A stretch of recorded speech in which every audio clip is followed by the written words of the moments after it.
आप तमाम से गुजारिश है खिची इस्लामिक चैनल को जरूर सब्सक्राइब करें और आइंदा आने वाले नए वीडियोस की नोटिफिकेशन के लिए बेल आइकन पर क्लिक करना ना भूलें। रहमतुल्लाहि व बरकातुहू।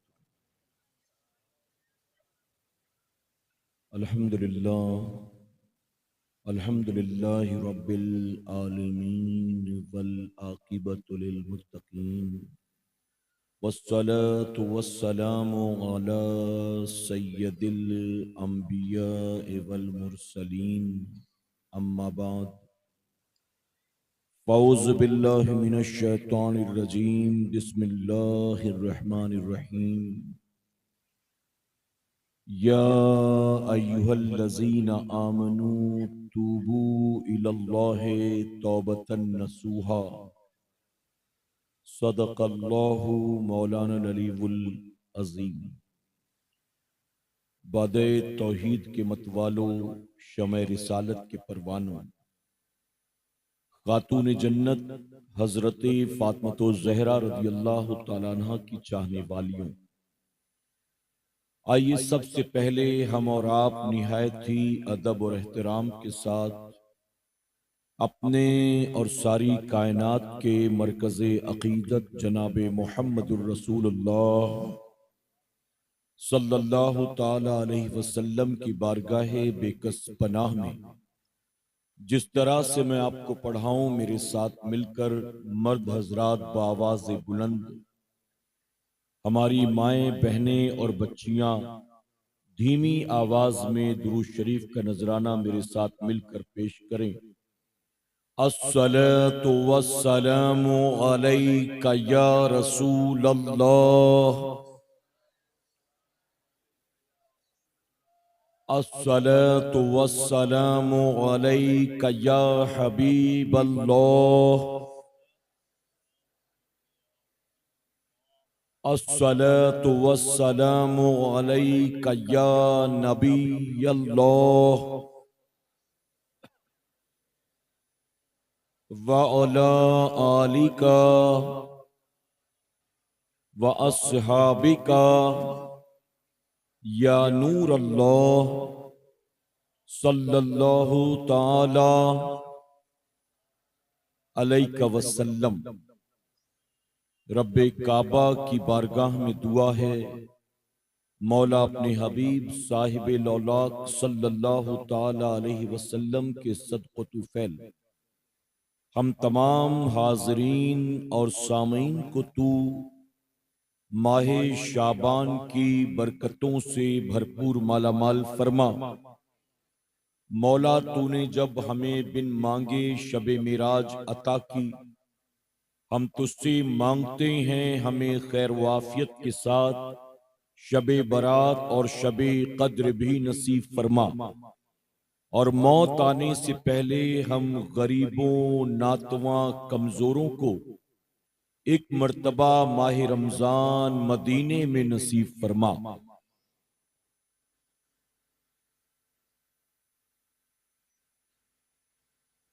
जब से दिल में गम अहमद को बसा रखा है, जब से दिल में गम अहमद को बसा रखा है, सिलसिला मैंने मदीने से मिला रखा है। जब से दिल में गम अहमद को बसा रखा है, सिलसिला मैंने मदीने से मिला रखा है।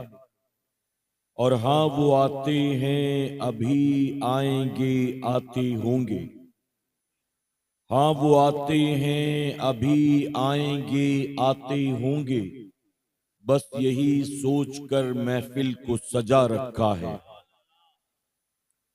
और जब कहीं से नहीं मिलती है सुकून की दौलत, जब कहीं से नहीं मिलती है सुकून की दौलत, तेरी महफिल तेरे दीवाने सजा लेते हैं।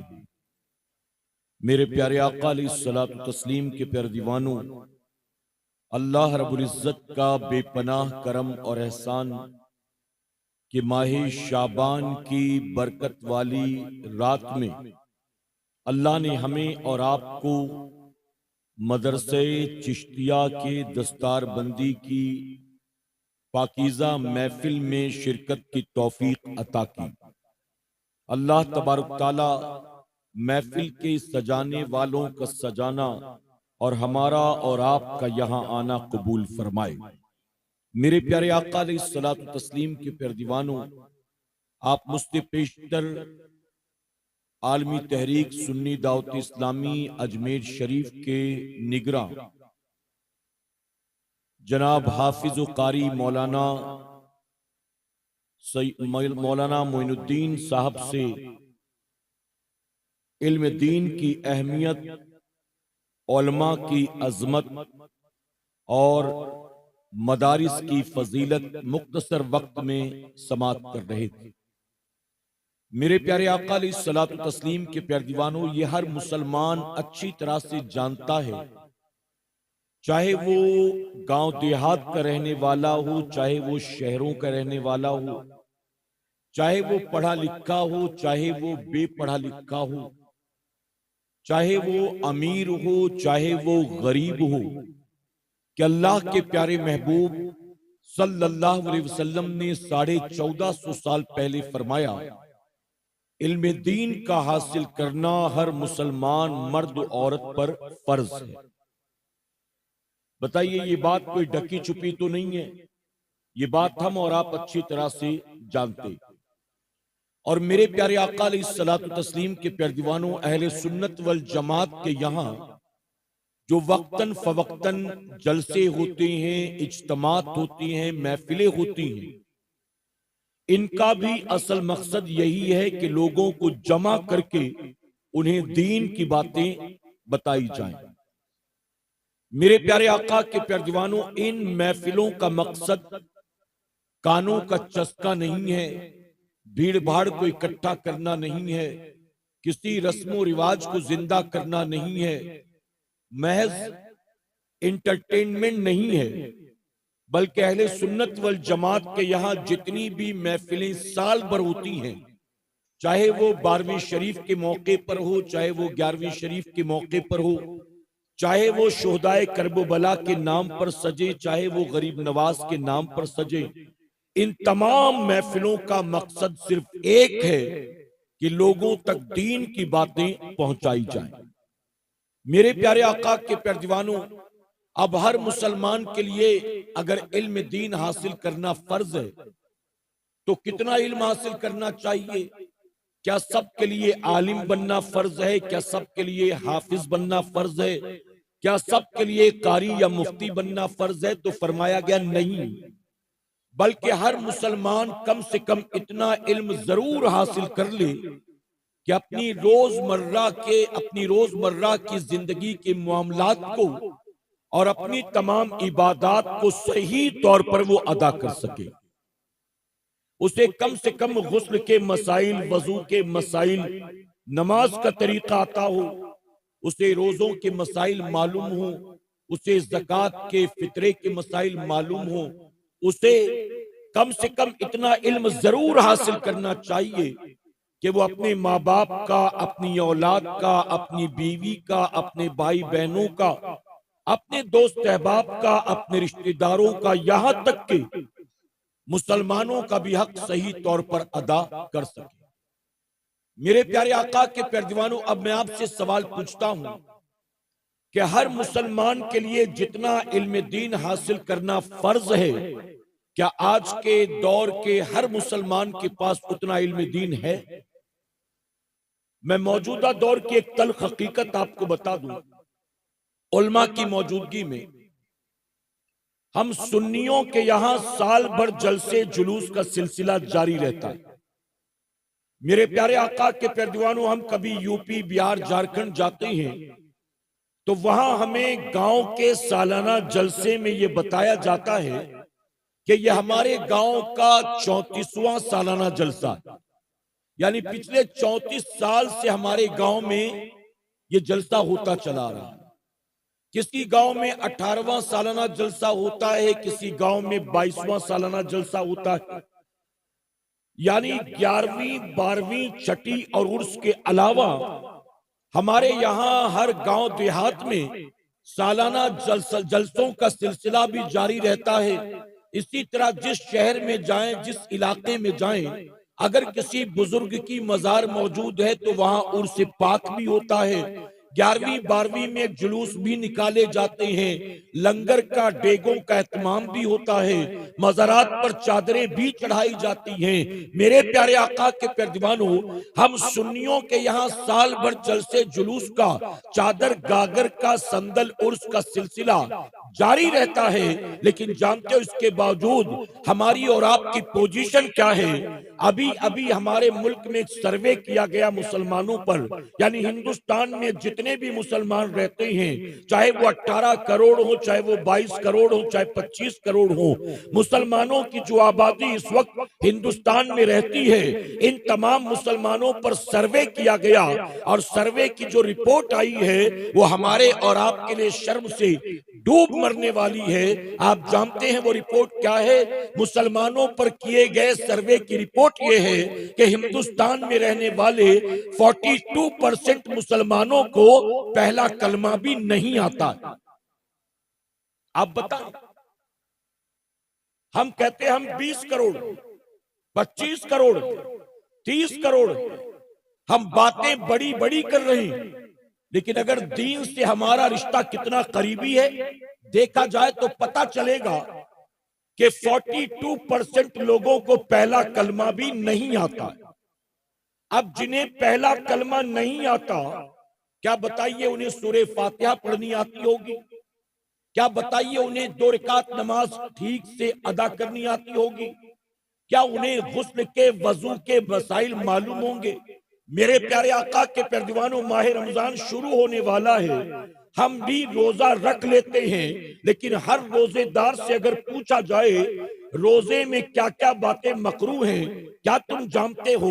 किन सूरतों में रोजा टूट जाता है, किन सूरतों में रोजे की कज़ा वाजिब है, किन सूरतों में कज़ा के साथ कफारा भी अदा करना होगा। मेरे प्यारे आका के प्यारे दीवानों, जिसे पहला कलमा नहीं आता है, बताइए क्या वो रोजे के, नमाज के, ज़कात और फितरे के मसले जानता होगा? बल्कि कभी कभी मैं कहता हूं कि मस्जिद में जुमा के दिन आओ, थोड़ी देर के लिए वजू खाने पर खड़े हो जाओ और हमारी कौम का वो जुमा की 2 रकात का नमाजी जो मस्जिद में उस दिन आया है हफ्ते भर के बाद, उसको वजू करता देखो तो पता चलेगा कि जो जुमा की 2 रकात पढ़ने के लिए अल्लाह के घर में आते हैं, उनमें आने वालों की अक्सरियत ऐसी है जिन्हें सही तौर पर वजू करना भी नहीं आता।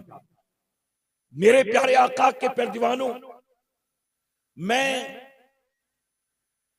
ऐसे इलाके में जहां मुसलमानों की अक्सरियत रहती है, तवज्जो है ना आपकी, जहां मुसलमानों की अक्सरियत रहती है, मैं कभी कभी कहता हूं कि अपने इस इलाके में एक सर्वे कर लो, इलाकाई लेवल पर। अपने इलाके में जहां 90% मुसलमान रहते हैं, 50 मर्द औरतों को जमा करो, यानी 50 शादीशुदा जोड़ों को बुलाओ, एक सर्वे करो, उसकी रिपोर्ट तैयार करो। आपको पता चलेगा कि आज के दौर का मुसलमान कितने पानी में है। ये 50 लोग जो शादीशुदा 2-2, 3-3, 4-4 बच्चों के माँ बाप बन गए हैं, आप इनसे पूछो। हम आपसे बस 5 सवाल करते हैं, आप इन 5 सवालों का जवाब दे दो। सबसे पहला सवाल हर मर्द औरत से किया जाए कि बताओ गुस्ल में कितनी बातें फर्ज। दूसरा सवाल करो कि गुस्ल किन बातों की बुनियाद फर्ज होता, यानी कितनी बातें फर्ज ये बता, और कितनी बातों की बुनियाद फर्ज होता है। दूसरा सवाल ये बता, वजू में कितनी बातें फर्ज हैं ये बताओ। इसी के साथ बीवी से पूछो अल्लाह ने शौहर का तुझ पर क्या हक रखा वो बता। शौहर से पूछो कि अल्लाह ने बीवी का तुझ पर क्या हक रखा ये बता। ये 4 सवाल।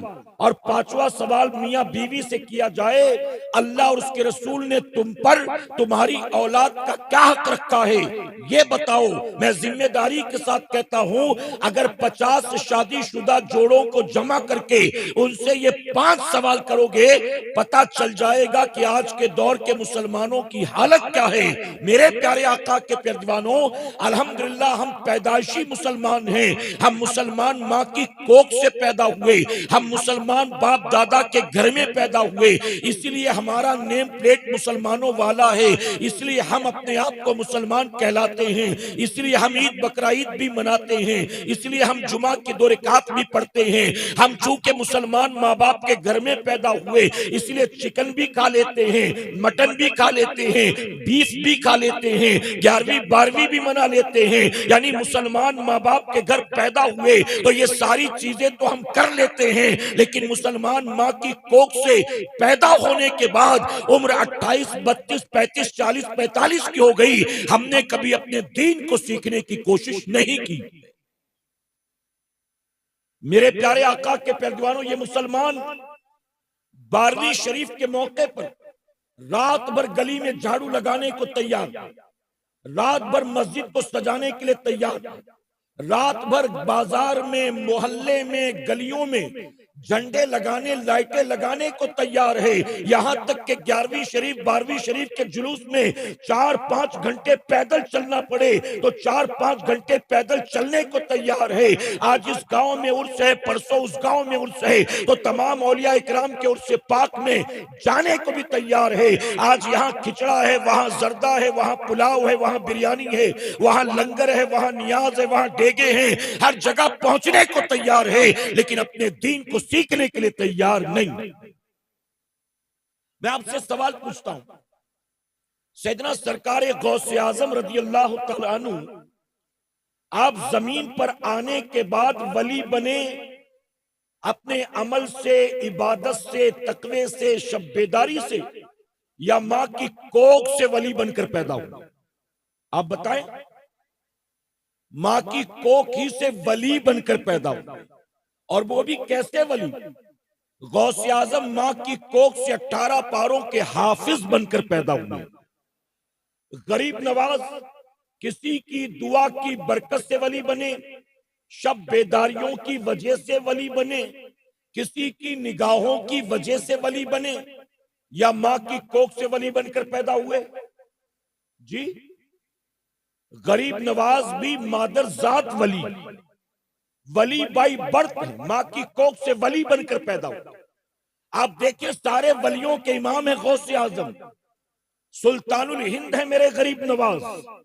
ये जो माओ की कोख से वली बनकर पैदा हुए, ये चूंकि पैदाशी वली थे, इसके बावजूद भी ये बुजुर्ग बताइए मदरसे में दीन सीखने गए कि नहीं गए?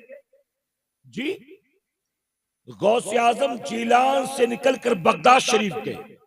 वो आपने डाकुओं वाला वाकया तो सुना होगा ना। बिजनेस करने नहीं गए थे, किसी की शादी अटेंड करने नहीं गए थे, किसी का निकाह पढ़ाने या जलसे में तकरीर करने नहीं गए थे, मदरसे में दाखिला लेने जा रहे थे, पढ़ने जा रहे थे। मां की कोख से वली बनकर पैदा हुए, फिर भी मदरसे में गए ना। और मदरसे में गए तो इल्म हासिल किया कैसे, किन सूरतों में?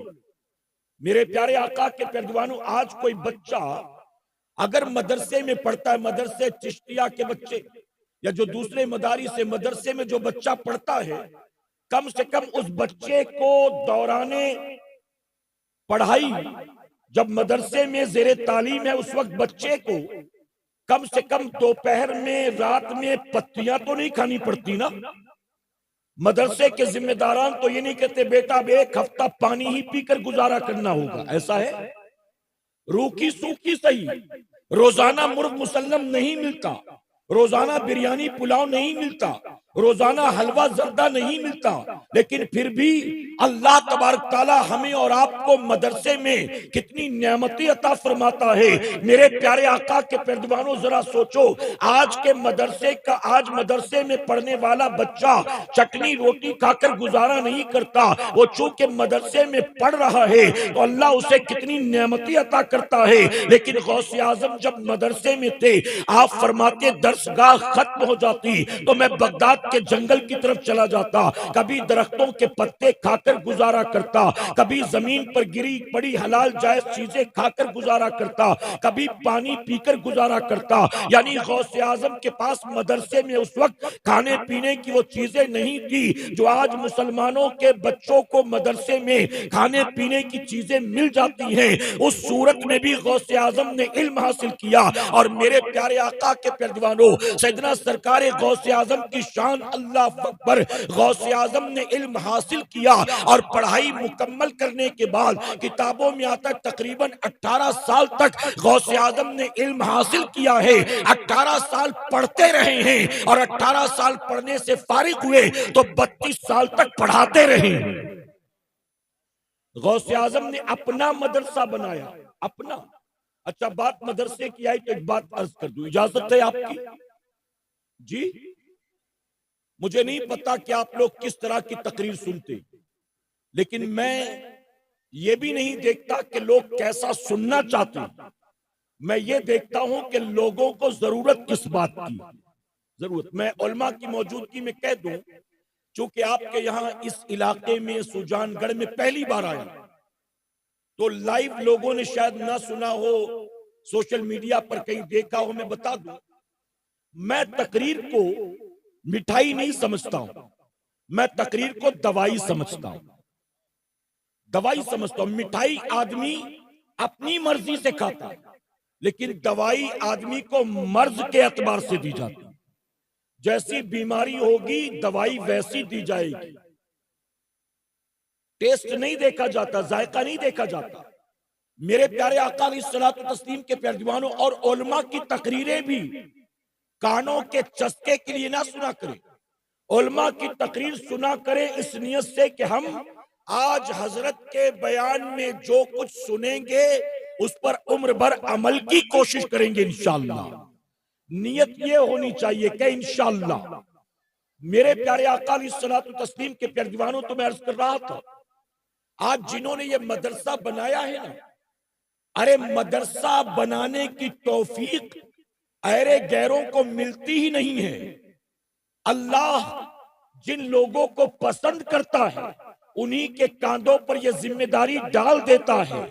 आज अगर कोई मदरसा बनाता है तो लोग मदद करना तो दूर की बात, ये कहते चलो अपनी रोजी रोटी का इसने इंतजाम कर लिया। इसने मदरसा बनाया अपने पेट के लिए ताकि इसकी जरूरियात मदरसे के जरिए पूरी हो। मेरे प्यारे आका के प्यारे दीवानों, ये तो मौला बेहतर जानता है। बल्कि मैं कौम से कहता हूं, मेरे भाई, अगर कहीं मदरसा जेरे तामीर हो, अगर कहीं मस्जिद जेरे तामीर हो, अगर कहीं यतीम खाना जेरे तामीर हो, अल्लाह तौफीक दे तो मदद करने की कोशिश किया कर। और अगर तौफीक ना मिले तो कम से कम ऐसे लोगों को बुरा भला तो मत कहा कर, इनकी गिबत तो ना किया कर, इनको जो है इनको गालियां तो ना दिया कर। उसकी वजह यह है कि तू मदद करेगा अपनी मर्जी से नहीं करेगा, रब की तौफीक से करेगा। और अगर तुझे तौफीक नहीं मिली, अपने मुकद्दर का रोना रो। जिनको तौफीक मिल गई है उनको गालियां ना दिया कर। अच्छा, कहीं मस्जिद मदरसा बन रहा हो, आप मदद ना करें, काम पूरा नहीं होगा। जी, आप कहें मैं नहीं देता चंदा, अरे तू नहीं देता तो तेरे ना देने से काम रुकना तो नहीं है, ये काम तो पूरा होकर रहेगा। अगर तू दे देता तो इसमें उनका नहीं तेरा भला हो जाता, तेरा भला हो जाता। मेरे प्यारे आका के पैरवानों, लोग समझते मैंने देकर कमाल किया। मैं कहता हूं मस्जिद में मदरसे में कभी दिया करो ना तो ये ना समझा करो मैंने देकर कमाल किया, बल्कि रब का शुक्र अदा किया करो। अल्लाह तेरा एहसान कि तूने देने के लायक बनाया है। अल्लाह का शुक्र अदा किया करो, मौला मैंने देकर कमाल नहीं कर दिया, तू कबूल कर लेगा तो तेरा करम हो जाएगा। तो मदरसा गौसे आजम ने बनाया बगदाद शरीफ में। तवज्जो है ना आपकी? गौसे आजम ने बगदाद शरीफ में मदरसा बनाया। तकरीबन 32 साल तक पढ़ाते रहे आप, 32 साल तक। और जब पता चला कि गौसे आजम ने मदरसा शुरू किया तो हर तरफ से लोग खींचे खींचे मदरसे में चले आए पढ़ने के लिए। और गौसे आजम ने फिर जब पढ़ाना शुरू किया तो मेरे गौस पाक की शान ये थी, तवज्जो है ना आपकी? आज किसी मदरसे में 3 बच्चे फारिग हो जाए। आज किसी मदरसे में 2, 4, 8, 10 बच्चे फारिग हो जाए तो हमने अपनी आंखों से देखा उन 2, 4, 8, 10 बच्चों की दस्तार बंदी के लिए लाखों रुपए खर्च कर दिए जाते हैं। लाखों रुपए खर्च करके बताया जाता है हमने कितने बड़े कमाल का काम कर दिया। हमारे मदरसे से इस साल 2 बच्चे फारिग हो गए। इस साल हमारे मदरसे से 4, 8, 10 बच्चे फारिग हो गए। मेरे प्यारे आका के प्यारे दीवानों, इस वक्त पूरे हिंदुस्तान में दस्तार बंदी का सिलसिला जारी है। मुंबई से लेकर वेस्ट बंगाल, उड़ीसा, आसाम तक आप देखें तो हर जगह पर दस्तार बंदी हो रही है। और आप देखें तो आपको पता चलेगा कि जहां 2 बच्चे हाफिज़े कुरान होकर निकलते हैं वहां भी उनकी दस्तार बंदी के जलसे में लाखों रुपए कौम के खर्च कर दिए जाते हैं। आज हमारे यहाँ 2-4 की फरागत हो हम पूरा गांव सर पर उठा लेते हैं। और गौसे आजम की शान ये थी, गौसे आजम के मदरसे से हर साल 3000 बच्चे फारिग हुआ करते थे। और गौसे आजम ने बराह रास्त अपनी जिंदगी में 1 लाख शागिर्द पैदा किए। 1 लाख बच्चों को गौसे आजम ने पढ़ाया है। और गौसे आजम ने जिन्हें पढ़ाया है, जो गौसे आजम के शागिर्द हुए, वो फरागत के बाद कहीं इमामत की जगह नहीं ढूंढते थे, वो अपना मकतब खोलकर नहीं बैठते थे, वो सूरे बकरा पढ़ के अपना गुजारा नहीं करते थे, वो बच्चों को ट्यूशन पढ़ा कर अपना पेट नहीं पालते थे। गौसे आजम के जो शागिर्द थे, तारीख की किताबों में आता है, जिन्हें गौसे आजम ने पढ़ा दिया, उस दौर में दुनिया भर में जहां कहीं इस्लामी हुकूमत थी और मुसलमान बादशाह मौजूद थे, उन बादशाहों के मुशीर और वजीर जो है वो गौसे आजम के शागिर्द हुआ करते थे। मुसलमानों की वो पहली फौज जिसने बैतुल मुकद्दस को फतेह किया था, उस लश्कर में अक्सर फौजी गौसे आजम के मुरीद थे, गौसे आजम के शागिर्द थे। मेरे प्यारे आका के प्यारे दीवानों, अब मैं आपको आज की बात बता दूं। एक मर्तबा मुझसे किसी न्यूज चैनल वाले ने इंटरव्यू में पूछा, नाम नहीं लूंगा मैं, कि फला मिनिस्टर ने कहा कि हिंदुस्तान में जितने मदरसे हैं सब पर बुलडोजर चला देना चाहिए, क्योंकि मदरसों से आतंकवादी पैदा होते हैं, दहशतगर्द पैदा होते हैं। उस बंदे ने एतराज किया है कि जितने मदरसे हैं सबको डेमोलिश कर दो, सबको तोड़ दो, हिंदुस्तान में अब मदरसे नहीं होने चाहिए।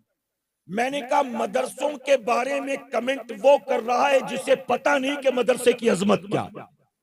बताइए ना, जिसे मदरसे के बारे में पता नहीं है, मदरसे का मकसद क्या है, मदरसे का कॉन्सेप्ट क्या है। अब मान लीजिए मैंने कहा कल कोई जाहिल आ जाए और वो कामयाब हो अपनी जिंदगी में, बेपढ़ा लिखा हो लेकिन हो सक्सेस, होता है कि नहीं बताओ? कभी कभी ऐसा होता है ना, पढ़ा लिखा कुछ भी नहीं है लेकिन बहुत आगे निकल गया, तरक्की कर ली। तो मैंने कहा अगर कोई बेपढ़ा लिखा अपने आप को देखकर ये समझे कि मैं तो जाहिल था, अंगूठा छाप था, इतना आगे निकल गया, और वो कहे कि हिंदुस्तान में अब स्कूलों की कोई जरूरत नहीं, कॉलेज यूनिवर्सिटी की कोई जरूरत नहीं, क्योंकि बेपढ़े लिखे इतने आगे निकल जा रहे हैं, पढ़े लिखे कहाँ है भला बताओ, तो अब इनको सबको डेमोलिश कर देना चाहिए। तो मैंने कहा उस जाहिल के इस कमेंट पर क्या सारे के सारे स्कूल तोड़ दिए जाएंगे? मैंने कहा मदरसों के बारे में कमेंट वो करता है जिसे खुद पता नहीं मदरसे की शान, मदरसे का कॉन्सेप्ट, मदरसे का मकाम और मदरसे की अजमत क्या है। मैंने कहा इस्लाम का पैगाम, इस्लाम की दावत, कुरान का पैगाम, कुरान की दावत अपनी जगह, उसे क्या समझ में आएगा। मैंने कहा मदरसों को ना पढ़, अगर तू पढ़ना चाहता है तो हिंदुस्तान की तारीख पढ़कर देख ले, तुझे पता चलेगा हिंदुस्तान की आजादी में अपने दौर में हमारे मदारिस ने सबसे बड़ा रोल प्ले किया। 1857 में, मैंने कहा 1857 में अंग्रेजों के खिलाफ जिन्होंने जिहाद का फतवा दिया, वो यूनिवर्सिटी वाले नहीं थे, वो कॉलेज वाले नहीं थे, वो सीबीएसई बोर्ड वाले नहीं थे, वो किसी स्कूल और कॉलेज वाले नहीं थे। अंग्रेजों के खिलाफ जिन्होंने जिहाद का फतवा दिया और जिसकी सजा के तौर पर कश्मीर से लेकर कन्याकुमारी तक कोई पेड़ ऐसा नहीं था जिस पेड़ पर हमारे उलमा को फांसी पर न लटकाया गया हो। मैंने कहा और लोग ऐसे थे, माफी तलाफी करके काली पानी की सजा को माफ करा लिया, इंडिया वापस आ गए। हमारे बुजुर्गों की तारीख तो ये है, आज भी अंडमान निकोबार पर जाओगे तो हमारे बुजुर्गों की वहां मजारात मिल जाएगी। मैंने कहा ये मदारिस की पैदावार थी। मदरसा सिर्फ इस्लाम की, कुरान की, दीन की मोहब्बत की बात नहीं करता। मदरसा जिस मुल्क में होता है, मदरसे में पढ़ने वालों को मदरसे में अपने मुल्क का वफादार भी बनाया जाता है, चाहे वो किसी भी मुल्क में। तो मैंने कहा मदरसों की खिदमत तुम्हें मालूम नहीं, मदरसों ने हिंदुस्तान की आजादी में बहुत बड़ा रोल प्ले किया। इस्लाम दुश्मनी की बुनियाद, इस्लाम नफरत की बुनियाद तुम बकवास करो तो तुम्हारी जबान पर हम क्या कंट्रोल कर सके मेरे प्यारे आका अलैहिस्सलातु तस्लीम के प्यारे दीवानों। तो मदरसा, और याद रखें मैं जिम्मेदारी के साथ कहता हूं, जिस इलाके में गांव देहात में मदरसा होता है और जिस मदरसे में बैठकर बच्चे सुबह शाम कुरान की तिलावत करते हैं, अल्लाह उस मोहल्ले, आबादी, गांव, कस्बे में अपनी रहमतों बरकतों का नुज़ूल फरमाता है। और मेरे प्यारे आका के पैगंबर, ये मदारिस, पूरे गांव में किसी का इंतकाल हो जाए तो मरने वाले के बेटे भी बाप के लिए कुरान पढ़ने के लायक नहीं होते।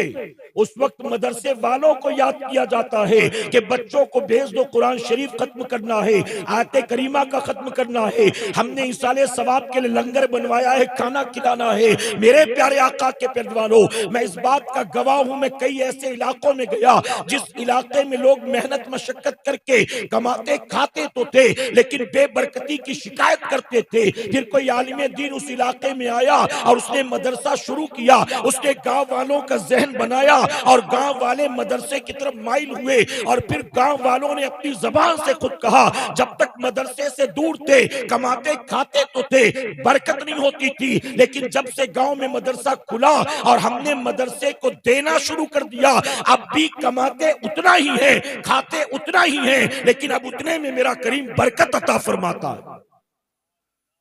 मेरे प्यारे आका के प्यारे दीवानों, ये मदरसे में जो बच्चे पढ़ते हैं ना, ये बच्चे हमारी आने वाली नस्लों के ईमान और अकीदे के मुहाफिज बनने वाले हैं। हमारे बाद हमारे आने वालों को यही तो कुरान सुनाएंगे, यही तो इमाम बनेंगे, यही तो तरावी सुनाएंगे। आप बताइए, मुझे एक सवाल पूछता हूं आपसे, इजाजत है? आप मेरी बात समझ में आ रही है ना? मेरे प्यारे आका के पैरवानों, अगर आप जुमा की नमाज पढ़ने गए और पता चला कि मुसल्ले पर कोई ऐसा आदमी आकर खड़ा है जो दाढ़ी मुंडा है, उसके पीछे नमाज पढ़ेंगे आप कहेंगे इमाम साहब कहां गए? वो कहेगा इमाम साहब छुट्टी पे गए हैं, अब 15 दिन मैं ही नमाज पढ़ाऊंगा। पढ़ेंगे उसके पीछे? जी, कुछ लोग समझ नहीं पा रहे मेरा सवाल।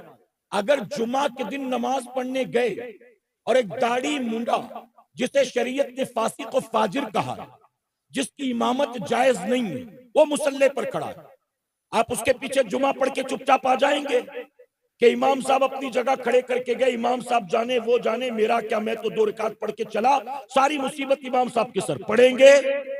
अरे दाढ़ी वाला तो क्या, मैं देख रहा हूं चंद बुजुर्ग कह रहे नहीं पढ़ेंगे। दाढ़ी वाला तो क्या, जो दाढ़ी मुंडा होगा वो भी नहीं पढ़ेगा, वो भी कहेगा भाग यहां से वरना मारेंगे अभी तुझे, तू नमाज पढ़ाएगा, निकल यहां से। ईद बकरा ईद की नमाज पढ़ाने कोई दाढ़ी मुंडा आ जाए, उसके पीछे पढ़ोगे? नमाजे जनाजा पढ़ाने के लिए दाढ़ी मुंडा खड़े हो जाए, पढ़ोगे? अच्छा, जलसे में हाजी साहब ने जलसे में किसी मेहमान को बुलाया बहुत दूर से, सारे उलमा दाढ़ी वाले, टोपी वाले, जुब्बा दस्तार वाले बैठे, और वो क्लीन शेव्ड लौंडा आ जाए बयान करने, सुनेंगे उसका बयान? कहेंगे यही मिला था तकरीर के लिए। मेरे प्यारे आका के पैरवानों, नमाजे जनाजा पढ़ना हो तो इमाम दाढ़ी वाला चाहिए, ईद बकरा ईद की नमाज पढ़नी हो तो दाढ़ी वाला चाहिए, बताइए है कि नहीं है? जलसे में तकरीर करवानी हो तो दाढ़ी वाला चाहिए, जुमा में इमामत करवानी हो तो दाढ़ी वाला चाहिए, निकाह पढ़वाना हो तो दाढ़ी वाला चाहिए। आप जरा सोचें कि इन सारी चीजों के लिए हमें दाढ़ी वाला चाहिए। 5 वक्त की नमाज हो इमाम दाढ़ी वाला, जुमा हो, ईद बकरा ईद हो, नमाज इमाम दाढ़ी वाला, नमाजे जनाजा पढ़ाना हो, निकाह पढ़ाना हो, इमाम दाढ़ी वाला। इन सारी चीजों के लिए दाढ़ी वाला चाहिए, लेकिन जब बेटी के लिए रिश्ता ढूंढते हैं तो कहते दाढ़ी वाला नहीं चाहिए, दाढ़ी वाला नहीं चाहिए। बताइए गलत तो नहीं कह रहा हूं? तब कहते दाढ़ी वाला नहीं चाहिए, क्यों? इन सारी चीजों में दाढ़ी वाला, इसके लिए दाढ़ी वाला नहीं, दाढ़ी वाले तुझे मेरे प्यारे आका के पैरवानों तल्ख बात अर्ज करूंगा, गैरों से क्या उम्मीद करें कि वो दाढ़ी वालों का या मुसलमानों का एहतराम करे। हम मुसलमान होकर खुद दाढ़ी वालों का एहतराम नहीं करते, तो जब मुसलमान होकर खुद नहीं करता तो गैरों से क्या उम्मीद की जाए। मेरे प्यारे आका के पैरवानों, अपनी सोच को बदलो, कहीं इंशाअल्लाह अपनी फिक्र को बदलो, अपनी लाइफस्टाइल को बदलो, जिंदगी के शबो रोज और मामलात को बदलो। रस्मो रिवाज वाले सुन्नी मत बनो, सिर्फ चादर गागर नारे वाले सुन्नी मत बनो, जलसे जुलूस वाले सुन्नी मत बनो, अमल वाले सुन्नी बनो, कहे इंशाअल्लाह।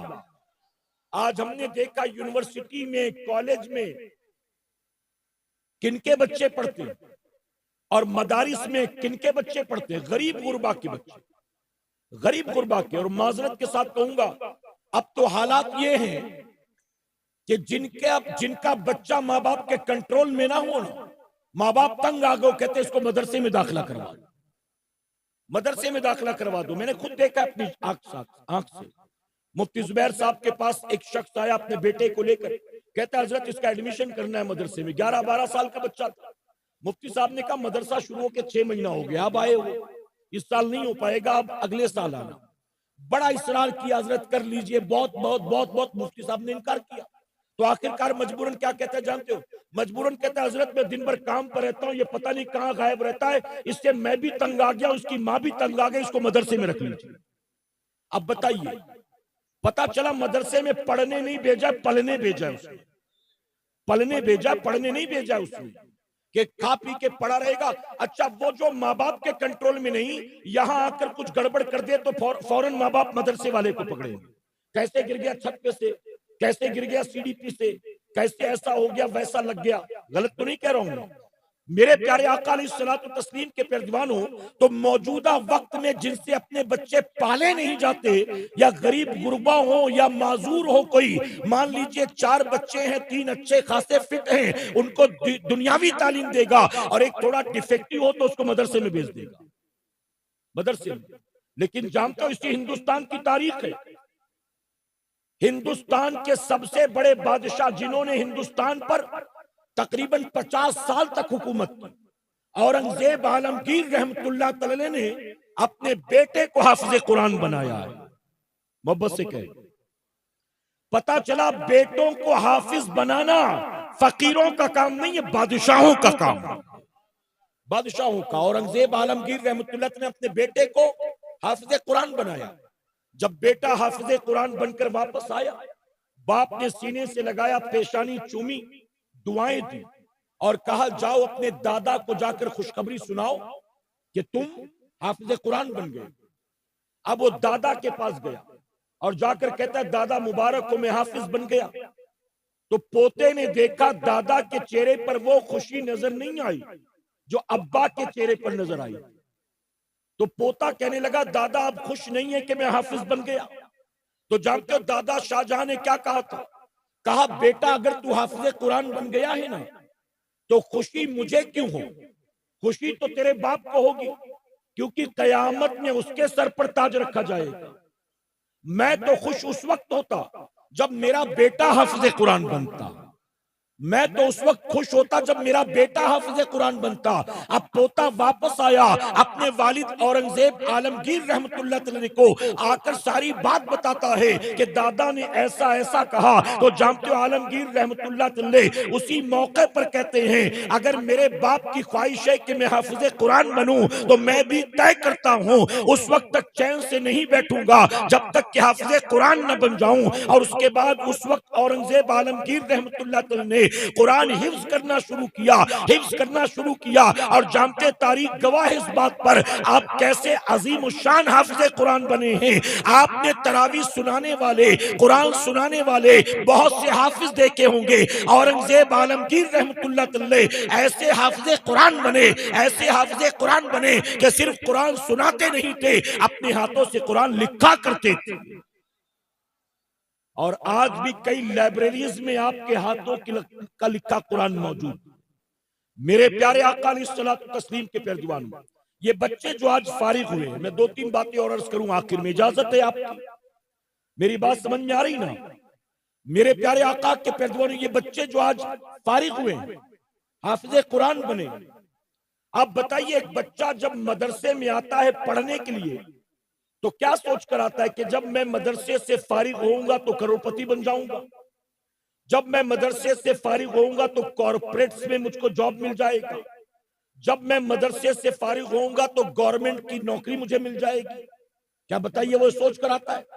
मेरे प्यारे आका के पैरवानों, मदरसे में जो बच्चा हाफिज बनने, कारी बनने, आलिम बनने, मौलवी बनने आता है, वो ये नियत लेकर नहीं आता कि मदरसे की फरागत के बाद मैं करोड़पति लखपति बन जाऊंगा, या मुझे दुनिया में अच्छी नौकरी या जॉब मिल जाएगा, या मेरा खूबसूरत बिजनेस सेटअप हो जाएगा। बल्कि जो भी मदरसे में पढ़ने आता है वो दुनियादारी सीखने नहीं आता, बल्कि अल्लाह रसूल के दीन का नौकर बनने के लिए आता है।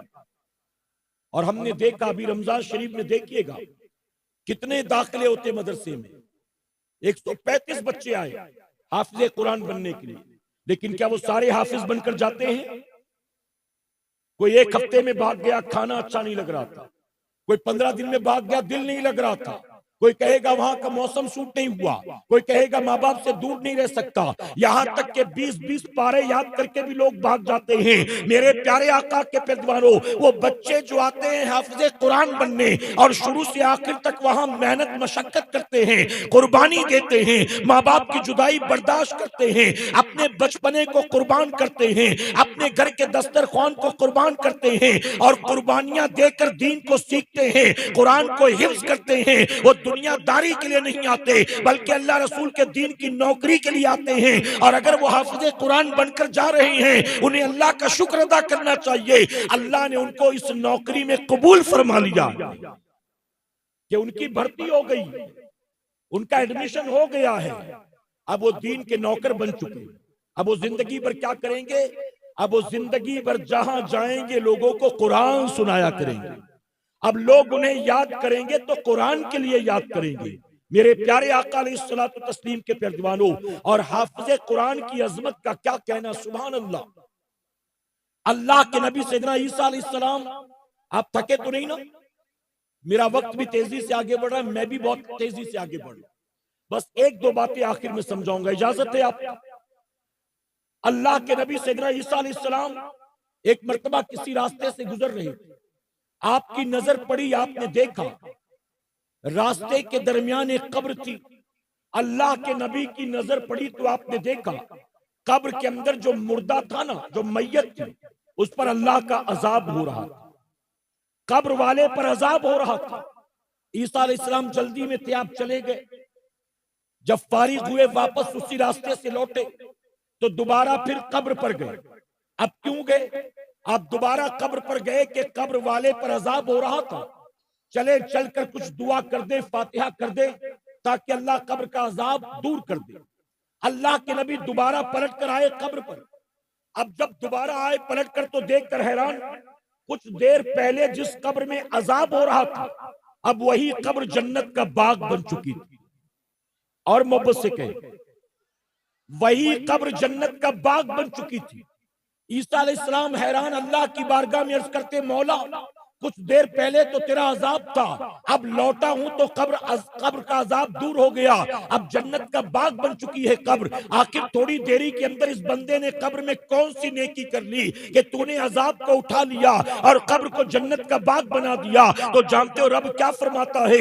रब फरमाता, ईसा इसने कोई नेकी नहीं की, ये तो मेरा नाफरमान था, ये तो मेरा बागी था, ये तो जिंदगी भर मुझसे बगावत करता रहा। ऐ ईसा, लेकिन जब ये मरा था ना, उस वक्त इसकी बीवी हमल से थी, इसकी बीवी प्रेग्नेंट थी, इसके दुनिया से जाने के बाद इसके घर में एक लड़का पैदा हुआ था। ऐ ईसा, ये कब्र में गया ना, इसकी बदामाली की वजह से इस पर अब तक अजाब हो रहा था, लेकिन आज इसका बेटा 5 साल का हो गया। जब बेटा 5 साल का हुआ तो बीवी ने बच्चे की उंगली पकड़ी, मकतब में ले गई, उस्ताद के सामने बिठाया और बिठा कर कहा कि मेरे बेटे को दीन सिखा दो, मेरे बेटे को अच्छा इंसान बना दो। मैं नहीं चाहती कि मेरा बेटा अपने बाप के नक्शे कदम पर चले, अपने बाप की तरह गुनाहगार और सियाकार बने। मेरे बेटे को दीन सिखाओ, नेक इंसान बना दो। अल्लाह फरमाता ईसा आज इसकी बीवी पहली बार इसके 5 साल के बेटे को मकतब में ले गई है और उसके उस्ताद ने बच्चे को बिस्मिल्लाहिर्रहमानिर्रहीम पढ़ाया है। ईसा जिसका 5 साल का बच्चा जमीन पर रहकर मुझे रहमान कहता हो, रहीम कहता हो, मैं उसके बाप की कब्र पर अपना अजाब नाजिल करूं, मेरी रहमत ने गवारा ना किया। ईसा अजाब तो इसके गुनाह की वजह से होता था, अब अगर मैंने अजाब को उठाया है तो इसके 5 साल के बेटे के बिस्मिल्लाह पढ़ने की बरकत से मैंने अजाब उठा लिया। आप बताएं 5 साल का बच्चा, वो भी ईसा अलैहिस्सलाम की उम्मत में, जब 5 साल का ईसा अलैहिस्सलाम के उम्मत का बच्चा सिर्फ बिस्मिल्लाह पढ़कर अपने बाप के कब्र के अजाब को दूर कर सकता है, अगर हमने अपने बच्चे को हाफिज कुरान बना दिया, कारी कुरान बना दिया, चलिए हाफिज कारी ना बना, हमने कम से कम कुरान पढ़ना उसे सिखा दिया, हमारे मरने के बाद हमारा बच्चा जब कहीं भी खड़े होकर कुरान की तिलावत करेगा, अल्लाह हमारी कब्र में जन्नत की खुशबूदार हवाएं नाजिल फरमाए।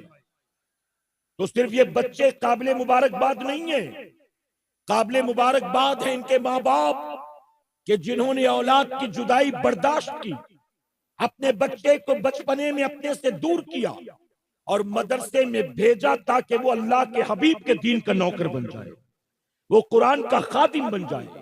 मेरे प्यारे आका के प्यारे दीवान, और ये बच्चे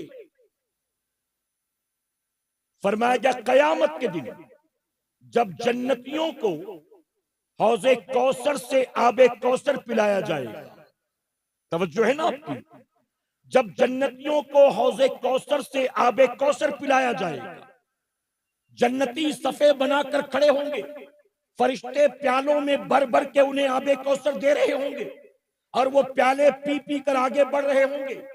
अचानक हुजूर अकरम सल्लल्लाहु अलैहि वसल्लम फरमाएंगे, फरिश्तों हौजे कौसर से सारे प्याले हटा दो, अब प्यालों की कोई जरूरत नहीं।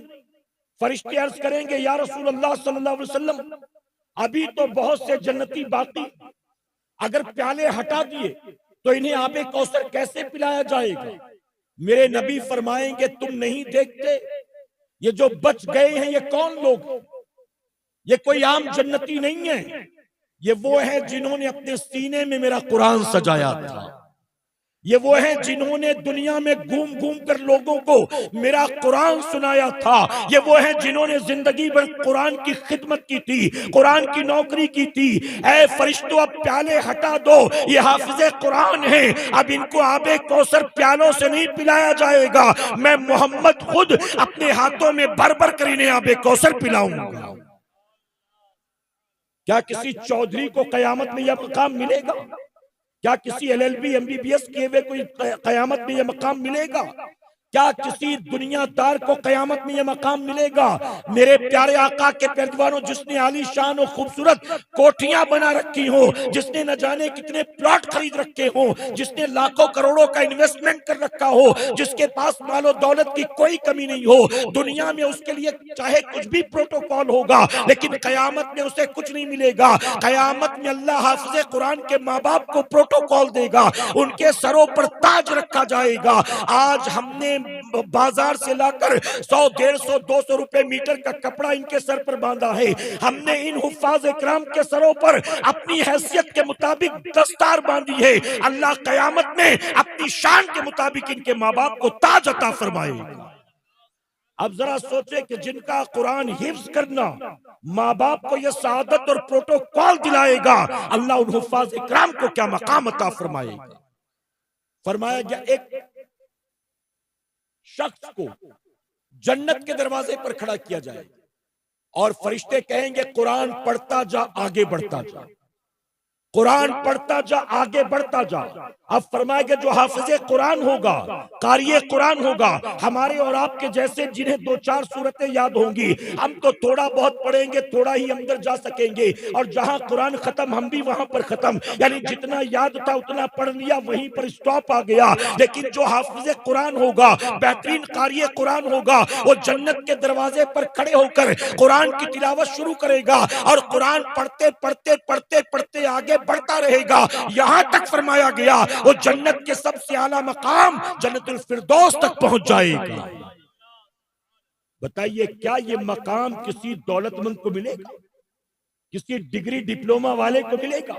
ये मकाम अल्लाह हुफ्फाज़ इकराम को अता करेगा, हाफिज़े कुरान को। और मेरे प्यारे आका अलैहिस्सलातु तस्लीम के प्यारे दीवानों, मैं आप तमाम से अर्ज करना चाहूंगा, अल्लाह ने आपको इस लायक बनाया है, अल्लाह ने हैसियत दी, तो अल्लाह के दीन से मोहब्बत करो और अल्लाह के दीन पर माल खर्च किया करो। कहे इंशाअल्लाह। अच्छा, हम जब चंदा मांगते हैं ना, या हमारे उलमा इज्तिमा के लिए, मस्जिद के लिए, मदरसे के लिए, तो लोग न जाने कैसे मुंह टेढ़े मेढ़े करते हैं। क्या बताइए, ये मांगने वाले अपने पेट के लिए मांगते हैं, अपनी जात के लिए मांगते हैं? मेरे प्यारे आका के प्यारे दीवानों, मैं लोगों को जहन देने की कोशिश करता हूं, अल्लाह के बंदे, अगर अल्लाह ने तुझे 3 बेटे दिए, अपने बेटों को दुनियावी तालीम तू देता, तो तेरे एक बेटे पर साल भर का कितना माल खर्च होता है, कैलकुलेट कर। उसकी मंथली फीस कितनी है, ट्यूशन की फीस कितनी है, रोजाना स्कूल आने जाने का खर्च कितना है, रोजाना उसके टिफिन पर कितना खर्च करता है, उसके प्रोजेक्ट पर कितना, पिकनिक पर कितना खर्च करता है, डोनेशन कितना भरता है। अपने बच्चे का साल भर का कैलकुलेशन कर, एक बच्चे पर साल भर कितना खर्च करता है, दूसरे बच्चे पर कितना खर्च करता है। अल्लाह ने 3 बेटे दिए हैं तो 3 बेटों का हिसाब लगा, कितने लाख खर्च करता है साल भर अपने बेटे को दुनियावी तालीम देने के लिए। ऐ सरकारे मदीना के पैरवानों, अगर अल्लाह ने 2, 3, 4 बेटे दिए हैं, अपने बेटों को दुनियावी तालीम दे रहे हो, उन बच्चों पर साल भर में न जाने कितना खर्च करते हो।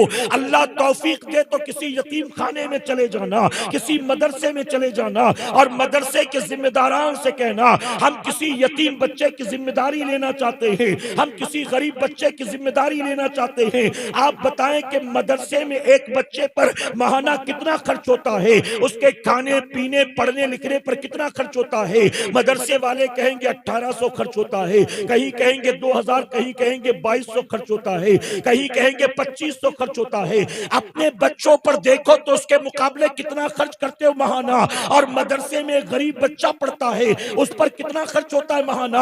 आप उस गरीब यतीम बच्चे की जिम्मेदारी अपने सर पर लो।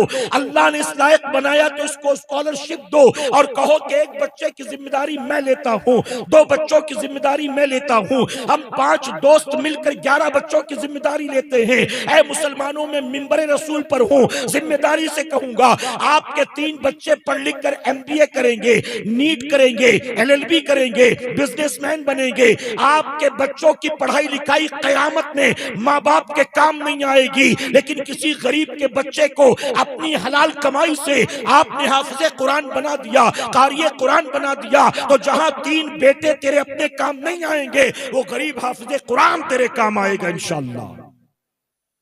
तेरे मरने के बाद वो बच्चा, गरीब का बच्चा, जहां मुसल्ले पर खड़े होगा ना महीने भर तरावी सुनाने, वहां वो मुसल्ले पर खड़े होकर कुरान की तिलावत कर रहा होगा और अल्लाह कब्र में तेरे दर्जात को बुलंद फरमाएगा। लेकिन इसके लिए हौसले चाहिए, इसके लिए दिल भी उस्मान गनी वाला होना चाहिए। मेरे प्यारे आका के पैरवानों, हमने मालदारों को देखा, मॉल में जाएंगे तो कितना खर्च करेंगे, घूमने फिरने जाएंगे तो कितना खर्च करेंगे, होटल में खाने जाएंगे तो कितना खर्च करेंगे, मुसलमान के घर होने वाली शादी में कितना खर्च होता है।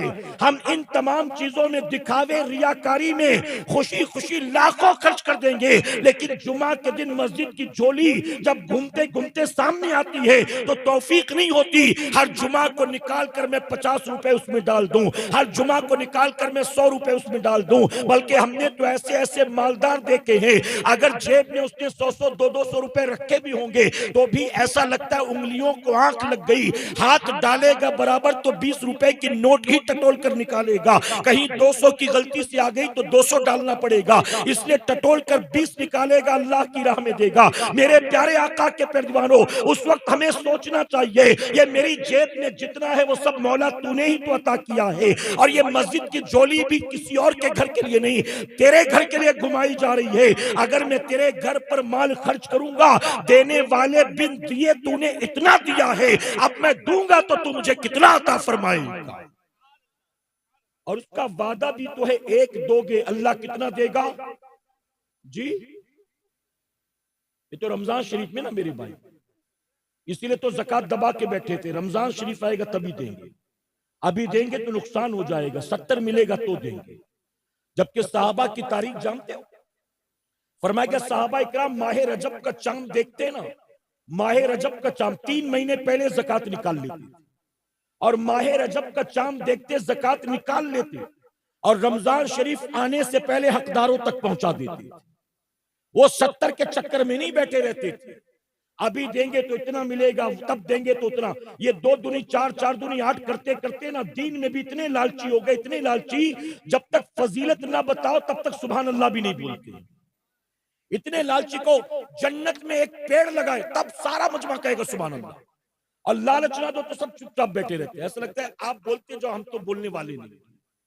मेरे प्यारे आका के पैरवानों, सहाबा रमजान शरीफ से पहले ज़कात निकालते, बेवाओं को, गरीबों को, कर्जदारों को, मुस्तहिकीन को, बीमारों को दे देते थे। क्यों? इसलिए देते थे कि जब अमीर के घर रमजान से पहले सेहरी का सामान आ जाता है, इफ्तार का सामान आ जाता है, रमजान शरीफ से पहले अमीर के बच्चों के कपड़े तैयार हो जाते हैं, तो गरीबों को भी पहले दे दो ताकि गरीब भी पहले ही अपना इंतजाम कर सके। लेकिन हम तो 70 के चक्कर में बैठे रहते। अल्लाह एक के बदले 10 का वादा करता है। कितना? और ये साल भर के लिए, हर खास व आम के लिए। ये तो रमजान शरीफ में 70 गुना ज्यादा है, 70 का वादा हर खास व आम के लिए। मेरे प्यारे आका के पैरवानों, तो एक के बदले कितना मिलेगा? और आप सोचे किसी बिजनेस में इतना प्रॉफिट है, किसी बिजनेस में लगाओ 2 लाख रुपए बहुत होगा तो 2.5 कमा लिया, 3 कमा लिया, बहुत अच्छा धंधा था तो 4 कमा लेगा, हो सकता है डबल हो जाए, ट्रिपल हो जाए, 10 गुना होगा। अल्लाह ने फरमाया 10 गुना तुम्हें दूंगा। इसके बावजूद इतना बुख्ल करता है, जहां कहा जाए 2 लाख दो तो 2.5 लाख मिलेगा, 5 साल के लिए रख दो तो डबल हो जाएगा, तो वहां इन्वेस्टमेंट करने के लिए तैयार है। और अल्लाह फरमाता है 1 रुपए तू देगा मैं तुझे 10 गुना दूंगा। हम वहां इन्वेस्टमेंट करने को तैयार नहीं है। मुसलमानों, अल्लाह की राह में खर्च करके देखो तो सही, अपने अंदर हौसले पैदा तो करो, अपने दिल को बड़ा तो करो। अल्लाह के खजाने में कोई कमी नहीं है, 10 का वादा सबके लिए है। अगर तू इखलास के साथ आज भी अल्लाह की राह में 10 रुपए देगा, अल्लाह तुझे आज भी 70 गुना अता फरमाएगा। तो मस्जिद मदरसे पर दीन के कामों में खर्च किया करे क्या इंशाअल्लाह। अब आखिरी बात हमारी बहनों के लिए, गौसे आजम 18 पारों के हाफिज बनकर पैदा हुआ। बाप का कमाल था कि मां का जी, जब पूछा गया 18 पारे कहां से याद किए, अब्बा का नाम ही नहीं लिया। किसका नाम लिया? ख्वाजा बख्तियार काकी रहमतुल्लाह तआला 14 पारों के हाफिज बनकर पैदा हुआ। जब पूछा गया 14 पारे कहां से याद किए, वालिद का इंतकाल हो गया था, यतीम थे, बाप का नाम नहीं लिया। किसका नाम लिया? मेरे प्यारे आका के पैरवानों, पता चला माएं जब रात सोने से पहले कुरान पढ़ती थी, माएं जब आटा गूंदते गूंदते, दाल चावल पकाते पकाते कुरान पढ़ती थी, तो उनकी कोख से पैदा होने वाले बच्चे कुरान के हाफिज बनकर पैदा होते थे। और आज अगर फिल्में देखोगी, ड्रामे देखोगी, सीरियल देखोगी, खेल तमाशे देखोगी, तो आपकी कोख से बच्चा न नमाजी पैदा होगा, न गाजी पैदा होगा, न हाफिज पैदा होगा, न कारी पैदा होगा। और यही वजह तो है, बुरा मत मानिएगा, आज जहां मुसलमान 100% रहते हैं, मुसलमानों के उस मोहल्ले में जाकर देखो, आज मुसलमानों की पोजीशन ये है, हर चौथे घर में आपको एक शराबी मिल जाएगा। मुसलमानों के मोहल्ले में चरसी रहते हैं, सट्टेबाज रहते हैं, सूद का धंधा करने वाले रहते हैं, जिना के अड्डे आबाद करने वाले रहते हैं, ताश के पत्ते फेंकने वाले रहते हैं, रात भर 3 पत्ती लूडो पबजी खेलने वाले रहते हैं। जब माए कुरान पढ़कर सोती थी तो बेटा हाफिज़े कुरान होता था। आज जब माए ड्रामे खेल तमाशे सीरियल देखती हैं तो उनकी कोख से यूट्यूबर पैदा होता है, टिकटॉकर पैदा होता है, नचनिया पैदा होता है, चरसी गंजेड़ी पैदा होता है, अपने माँ बाप का बागी और गद्दार पैदा होता है। अपनी आने वाली नस्लों के मुकद्दर को संवारना है तो रस्मो रिवाज वाले सुन्नी नहीं बनो, अपने आप को दीन के सांचे में ढालने की कोशिश करो। बताओ करेंगे इंशाअल्लाह। आपके गांव में, इस इलाके में मदरसे चिश्तिया अल्लाह की नेमत, अल्लाह का शुक्र अदा करो। ये बच्चे जो यहां से फारिग होकर जा रहे दुनिया भर में, जहां कहीं जाकर दीन और सुन्नियत की खिदमत करेंगे, आपके मदरसे के साथ साथ आपके गांव का नाम भी रोशन होगा इंशाअल्लाह। और इस मदरसे से जितने लोग जुड़े हैं, जो बिन मांगे अपनी हलाल कमाई का माल खर्च कर देता है कि चलो दीन का काम हो रहा है, हमें इनकी मदद करनी चाहिए। याद रखें, वो बच्चे जो हाफिज बनकर दुनिया में दीन की खिदमत कर रहे हैं, जितने लोग भी मदारिस से जुड़े हैं, अल्लाह सबको इसका दोनों जहां में अजर अता फरमाएगा। अल्लाह अपने हबीब पाक के सदके हमें आपको सबको कहने सुनने से ज्यादा अमल की तौफीक अता फरमाए। दरमियान गुफ्तगू मुझसे जाने अनजाने में कोई गलती खामी रह गई, आप सबको गवाह बनाकर सच्चे दिल से तौबा करता हूँ। अल्लाह मेरी तौबा कबूल फरमाए और हमारी इस महफिल पाक को मेरा करीम कयामत में हम सब के लिए, हमारे वालिदैन के लिए बख्शिश और निजात का सबब बनाए। मेरे प्यारे आका के प्यारवानों, आपके इस इलाके में सुजानगढ़ में पहली मर्तबा आया। मेरी गुफ्तगू अभी भी मुकम्मल नहीं हुई, बातें बहुत सी करनी थी, लेकिन चूंकि वक्त की पाबंदी के साथ हमें बताया गया बहुत पहले ही कि 11:30 बजे खत्म होगा, फिर दस्तारबंदी 11:30 बजे खत्म होगा, फिर दस्तारबंदी। लेकिन चूंकि दस्तारबंदी पहले कर दी गई तो मैंने 15 मिनट वो जो पहले लग गए थे वो बाद में ले लिए। कोई शिकायत और नाराजगी तो नहीं ना? फिर कभी मुलाकात होगी ना इंशाअल्लाह। मैंने तो वालिदैन पर, मैंने तो नमाज पर, मैंने तो औरतों के पर्दे के ताल्लुक से कोई गुफ्तगू ही नहीं की। मैंने नाच गाने ढोल गाजे बाजे का तो तस्करा ही नहीं किया। अभी बहुत सी बातें बाकी हैं, फिर कभी किसी मौके पर इंशाअल्लाह अल्लाह हम सबको इन तमाम बातों पर अमल की तौफीक अता फरमाए। मेरे प्यारे आका अलैहिस्सलातु तस्लीम के प्यारे दीवानों, जब आप जाने लगे तो पीछे हमारा मकतब लगा है, ये भी बॉम्बे से आया हुआ है। आप जाते जाते आज की महफिल को यादगार बनाने के लिए मकतब तैयबा से हदियतन कुछ न कुछ जरूर लेते हुए जाएंगे क्या इंशाअल्लाह। मेरे प्यारे आका अलैहिस्सलातु तस्लीम के प्यारे दीवानों, सबसे पहले तो बेनमाजी का अंजाम अमीर सुन्नी दावत इस्लामी अताए हुजूर मुफ्ती आजम हाफिज कारी मौलाना मोहम्मद शाकिर नूरी साहब किबला का एक बयान है। बेनमाजी को जमीन के ऊपर क्या अजाब होगा, जमीन के नीचे कब्र में क्या अजाब होगा, और कयामत में क्या अजाब होगा, और जहन्नम में क्या अजाब होगा। इस तरह के 4 अजाबात का तज़किरा किया गया है। आपसे गुजारिश है, बेनमाजी का अंजाम, ये किताब आप जरूर ले जाएं। हर किसी के घर में CD player, pen drive, card reader नहीं होता, इसलिए पूरे बयान को किताब की शक्ल में तब्दील किया गया ताकि घर घर तक ये किताब पहुंचे और अल्लाह बेनमाजियों को नमाज की तौफीक अता फरमाए। रमजान शरीफ करीब है, अल्लाह तौफीक दे तो 2-4 खरीद कर मस्जिद में आप रख दें अपने मरहुमीन के इसाले सवाब की नियत से। अगर रमजान शरीफ में कोई पढ़ेगा ना इसको, इस पर अल्लाह आपको भी सवाब देगा, उसको भी सवाब अता फरमाएगा। शबे बारात भी करीब है, आप ले सकते हैं अपने मरहुमीन के इसाले सवाब की नियत से लेकर बांट सकते हैं। खवातीन के वाकयात, सिर्फ सहाबा इकराम ही मेरे नबी से मोहब्बत नहीं करते थे, सहाबियात की कुर्बानियों के किस्से हमने शायद सुने नहीं हैं। खवातीन के वाकयात इस किताब में मौजूद हैं जो अमीर सुन्नी दावत इस्लामी ने जमा फरमाया है। ये ले जाकर अपने घर की औरतों से कहें कि वो भी इसे पढ़ने की कोशिश करें। मेरे प्यारे आका के प्यारे दीवानों, 3 चीजें ऐसी हैं जो हलाक करने वाली हैं। वो 3 चीजें क्या हैं, इसे जानने के लिए किताब हासिल करें। मंशियात का जहर और तड़पती लाशें, यानी नशा जो है ये कितना बड़ा ये जहर है और कितने नुकसानदेह चीज है, इसे समझने के लिए किताब भी आप जाते जाते मकतब से लेते हुए जाएं। अच्छा, ये सारी किताबें हिंदी में इसलिए है ताकि यहाँ पर चूंकि हिंदी का चलन ज्यादा है, आपसे गुजारिश है कि आप ये किताबें जरूर लेकर जाएंगे। इसी तरह मकतब पर इत्र भी मौजूद है। मेरे प्यारे आका के प्यारे दीवानों, ये नॉन एल्कोहलिक परफ्यूम है, इसमें कोई हराम अशिया, हराम केमिकल नहीं है। और आप जानते हैं कि खुशबू का लगाना भी मेरे नबी की सुन्नत है। आप जाते जाते इत्र भी ले जाएं। अल्लाह तौफीक दे तो 2-4 खरीद कर उलमा को तकसीम कर दे, तोहफे में दे दे, करेंगे इंशाअल्लाह। देखिए शबे बारात में लोग दादा की कब्र पर 500 की इत्र डालेंगे, लेकिन मस्जिद के इमाम को साल भर में 50 रुपए का भी नहीं देंगे। गलत तो नहीं कह रहा हूं मैं?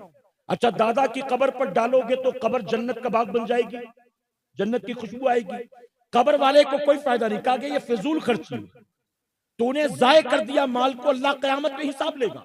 ये गुलाब का पानी डाल देते, 200 की इत्र डालते थे, कब्र को कोई फायदा नहीं।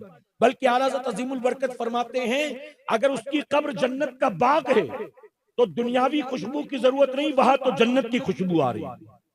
और आगे फरमाते अल्लाह ना करे 100,000 बार ना करे, अगर कब्र पर अजाब हो रहा है तो तेरे इत्र डालने से अजाब में कोई कमी नहीं आएगी, न कफन महकेगा न उसकी लाश महकेगी, कोई फायदा नहीं। तो कब्रों पर डालने से बेहतर है कि लेकर किसी गरीब सुन्नी को दे दो जो खरीद कर लगा नहीं सकता बेचारा। आप खरीद कर तोहफे में 100-200 रुपए की इत्र दे दो, वो जुमा भी लगाएगा, अल्लाह आपको भी सवाब देगा और उसको भी सवाब अता फरमाएगा।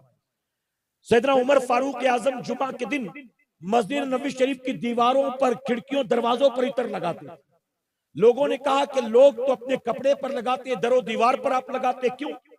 तो फरमाते आज बहुत से देहाती दूर दराज के रहने वाले नमाज के लिए आते हैं, तो तपते हुए सेहरा में पसीने से लथपथ जब वो आते हैं ना मस्जिद में, तो उनके पसीने की वजह से किसी नमाजी को तकलीफ ना हो, इसलिए मैं मस्जिद नबवी शरीफ के दरो दीवार को खुशबू से मुअत्तर कर देता हूं।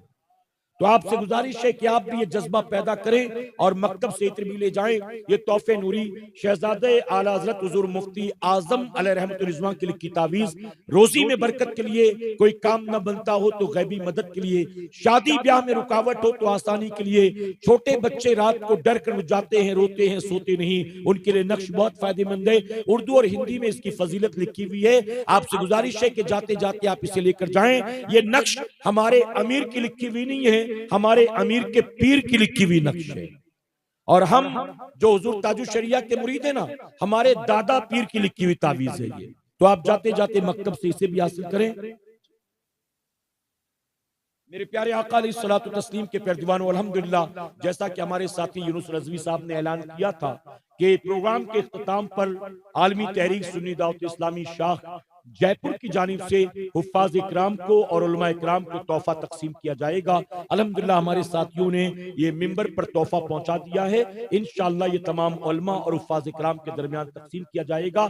आपसे भी गुजारिश है कि आप भी मकतब से कुछ न कुछ लेकर इन बच्चों को तोहफतन, इत्र वगैरह ही लेकर आप तोहफतन दे दें। उलमा को भी आप तोहफतन कुछ न कुछ पेश करने की कोशिश करें। याद रखें, तोहफा लेना ही सुन्नत नहीं है मेरे भाई, देना भी सुन्नत है। कभी देने वाली भी सुन्नत पर अमल की कोशिश किया करो आप, ठीक है? अल्लाह सबको अमल की तौफीक अता करे। वमा अलैना इल्लल बलाग। अस्सलामु अलैकुम।